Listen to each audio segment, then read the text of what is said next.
কিরে বেলাল, এটা কেমন জুলুম? কতদিন হলো তোমার কণ্ঠের আজান শুনি না।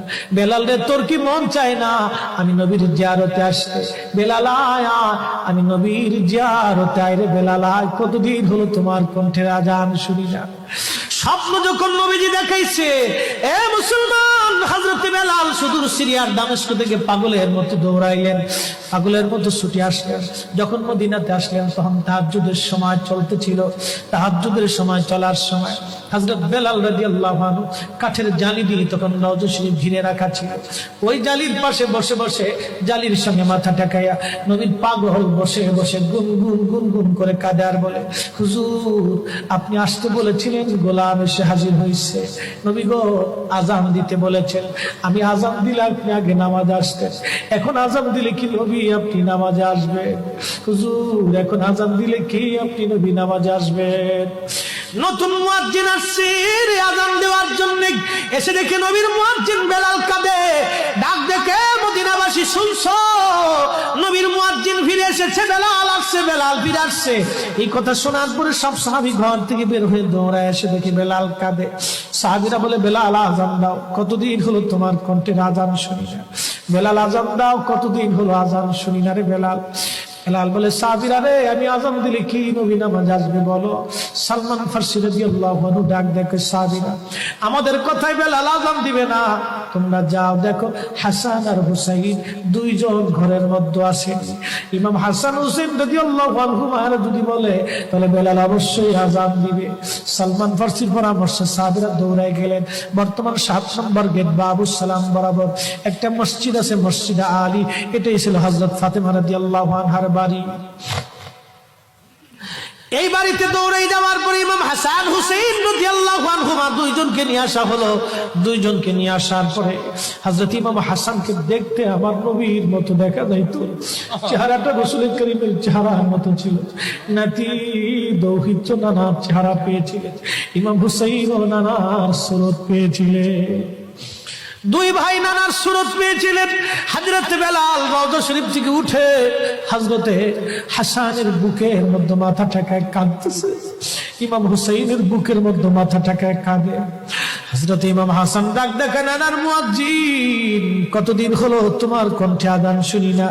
যে কণ্ঠ দিয়ে নানার আজান শুনাইতা, যাও গো ওই কণ্ঠ দিয়ে আমাদেরকেও আজান শোনাইয়া যাও।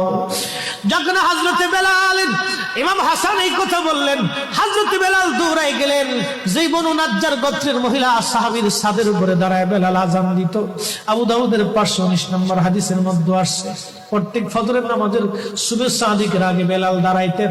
দাঁড়ায় আজানের আগে বলতেন, আল্লাহুম্মা ইন্নী আহমাদুকা ওয়া নাস্তাঈনুকা আলা কুরাইশিন ইউকিমুদ্দীনাক। প্রত্যেক ফজরের আজানের আগে এই দোয়াটা পড়ে বেলাল আজান শুরু করতেন। হযরত বেলাল রাদিয়াল্লাহু আনহু আজকে তাহাজ্জুদের আজান দিতে গেছে। আজান দিতে যাওয়ার পরে হযরত বেলাল যখন আজান দিলেন, আল্লাহু আকবার, আল্লাহু আকবার, আজানের মধুর ধ্বনি সারা মদিনার রন্দে রন্দে ছড়িয়ে গেল। মদিনার ঘর থেকে সব সাহাবী বের হয়ে দৌড় মারছে। আবার যখন বলেন আল্লাহু আকবার, আল্লাহু আকবার, সব সাহাবী, মহিলা, বৃদ্ধ, বনিতা ঘর থেকে বের হয়ে দৌড় মারছে। যখন বলল আশহাদু আল্লা ইলাহা ইল্লাল্লাহ, মদিনার ঘর থেকে সব মহিলারা ঘর থেকে বের হয়ে দৌড় মারছে রে, আর কান্না করে নবী বুঝি ফিরে আসছে রে।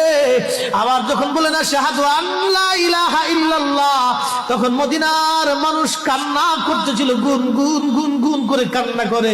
মদিনার ভিতরে আওয়াজ বের হয়ে গেল, নবী বুঝি আসছে রে, নবী বুঝি ফিরে আসছে রে, নবী বুঝি ফিরে আসছে রে, নবী বুঝি আসছে।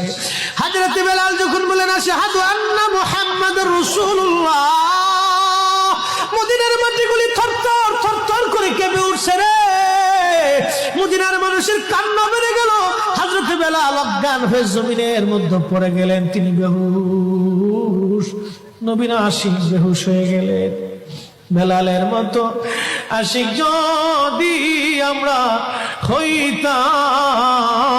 হইতাম, এ দুনিয়ায় নবীর দেখা পাইতাম, এ দুনিয়ায় নবীর দেখা পাইতাম।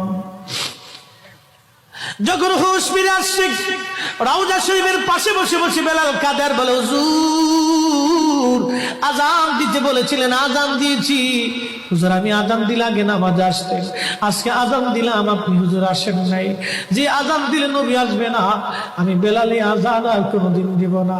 হযরতে বেলাল কিছুদিন পরে কলিজা ফেটে নবীর বিরহ বেদনা সহ্য করতে না পেরে তিনি চলে গিয়েছিলেন পরপারে কলিজা ফেটে।